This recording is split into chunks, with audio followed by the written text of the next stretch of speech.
Solicito às vereadoras e aos vereadores que registrem seus votos. Como vota professor Zanquim? Voto sim, senhor presidente. Vota sim. Lucas Carinhato vota sim. Juliano Valim vota sim.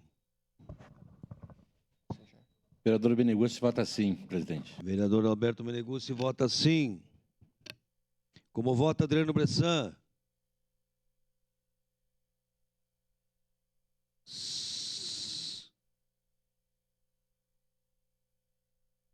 Encerrado o registro dos votos, encerrada a votação.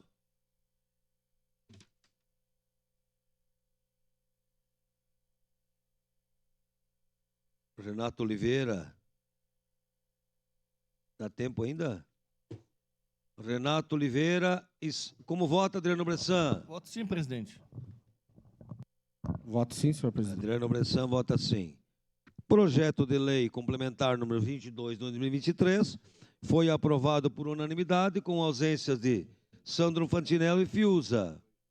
E em representação, Rafael Bueno.